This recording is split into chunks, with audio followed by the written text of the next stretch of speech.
drunk best man speech that we've all seen before. I love you, bro. You gotta take care of him. Well, you're not getting that tonight. I'm sorry. I apologize because I have something very serious to say.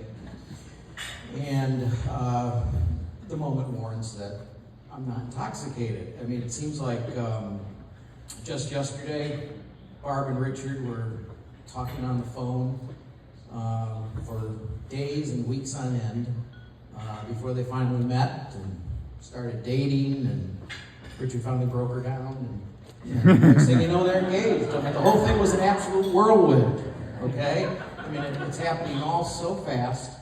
I know what you're all thinking. I hear the murmurs. Barb is not pregnant.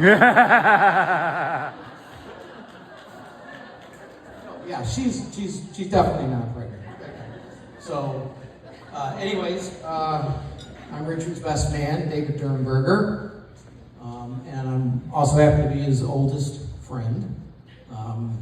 We met a long time ago, almost 60 years ago. If you could picture this, Lyndon Johnson is president. I'm on my tricycle. I have a full head of hair. I'm not making this up.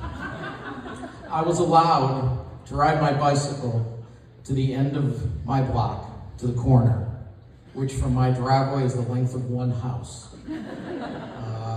Richard was allowed to ride his tricycle to the end of his block, and he wasn't allowed to cross the street also. So my corner was one house away. Richard, always the adventurer, his house was like 6 houses away from that corner.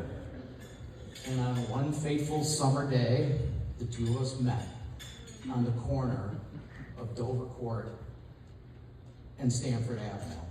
And we were about 4 years old, and we've been friends ever since. And that's an absolute perfectly true story. And it's not just us. We have a couple of other very close friends here with us. We have Glenn and Jeff. We met them in kindergarten. And I had to wait. I had to wait all the way to first grade to meet my wife. Yeah. True story, we met in first grade. But I have to protect her honor. She didn't put out until third grade. Yeah. So,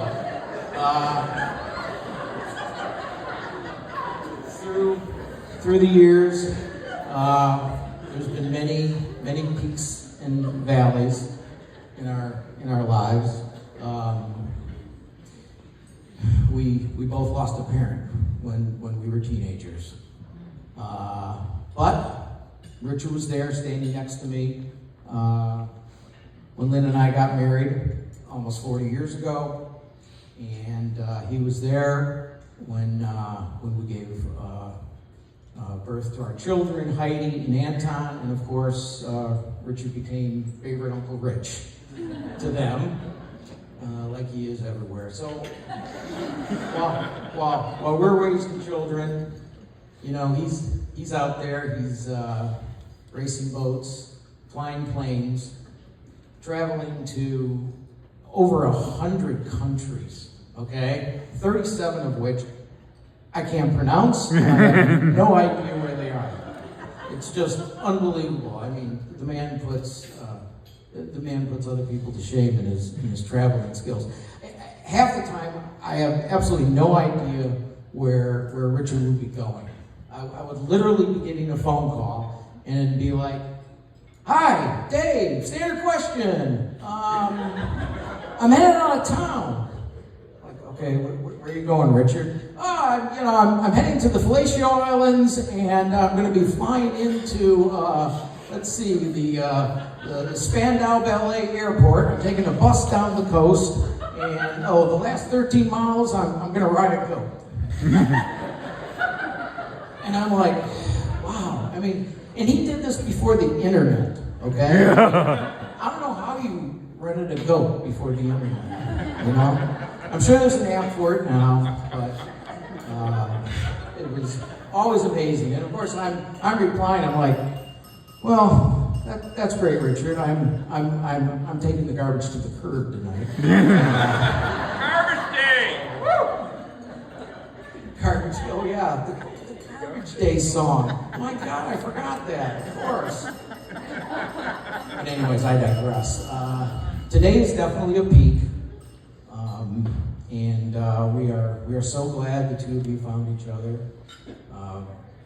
We're actually kind of amazed. If you can imagine two people finding each other, both of them enjoying hiking through Spanish-speaking impoverished countries. You know, I think that's a very rare trait. You know, your favorite sport is avoiding malaria. So without further ado, if everyone could please